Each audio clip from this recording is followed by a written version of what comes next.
Hi everyone, today we'll walk through a beginner-friendly tutorial on ISAC Alphabet Show. Specifically, how to use ISAC Alphabet Show. A straightforward, step-by-step workflow. Let's get started with the basics. First, click Text in the toolbar.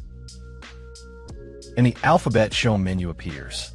It includes 8 distinct English font styles, each optimized for embroidery. 8 total. Plus, we also support multilingual fonts: Arabic, Russian, and Chinese. Let's begin by selecting one English font style. Once selected, open the Parameters panel. Here you'll see you can reselect any font style. Then type your text directly into the input field. Go ahead and enter your message here. Institch. Now click Generate to convert your text into an embroidered design. Then click Preview here, and you'll instantly see your artistic embroidered font on screen. This is ISAC's built-in artistic font engine. Perfect. Now let's quickly review the 5 key parameters that let you fine-tune your embroidered text. First, letter spacing. The space between individual letters. Watch how it widens when I increase the value. Letters spread apart, and when I reduce it, they move closer together. Adjust this freely to suit your fabric and layout. Second, height. The vertical scale of your letters. It controls only the height. So when I increase it, the letters grow taller, but stay proportional. When I decrease it, they become shorter, not squished. Spacing and width remain unchanged. Only height scales. Let's make that extra clear. Third, width. How wide each letter appears horizontally. Increase it, and you'll notice the letters stretch wider, evenly and smoothly.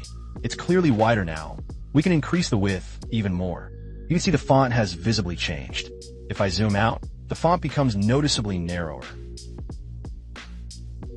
This setting is controlled by the software. The fourth parameter controls font skew. A negative value skews the text to the left. A positive value skews it to the right. Adjust this value based on your design needs. For example, let's apply a plus 15 degrees skew. Wait, actually, let's use plus 5 degrees instead. Finally, the last parameter controls space compensation. When applied to fonts, spaces between characters are affected. Some fonts rely heavily on consistent spacing. For instance, I'll add a space here. Just a regular space. What we're adjusting now is the spacing between those spaces. So let's increase it slightly, and you'll notice the gap between characters widens. The spacing gets larger. Now let's reduce it again. There, we've got it. These 2 parameters control shrinkage compensation. It's not about great improvement. Sometimes fabric shrinks too much during stitching, causing stitches to pull in, making the final embroidery narrower than intended. So when needed, especially for stretchy knits, we enable shrinkage compensation on both horizontal and vertical axes. For stable, non-stretch fabrics, you can safely leave it turned off.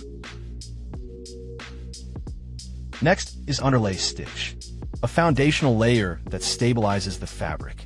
At the start of embroidery, the machine first lays down a few single needle underlay stitches to secure both fabric and stabilizer. This prevents shifting and ensures clean, stable stitching. In most cases, we use Zigzag underlay, a denser, more supportive zigzag pattern. That's all you need to do. This setting applies across multiple designs. A simplified jump stitch group. What jump stitches do? In our setup, when creating a set of letters, you typically don't need to configure this feature. and that covers the key functions we've just covered.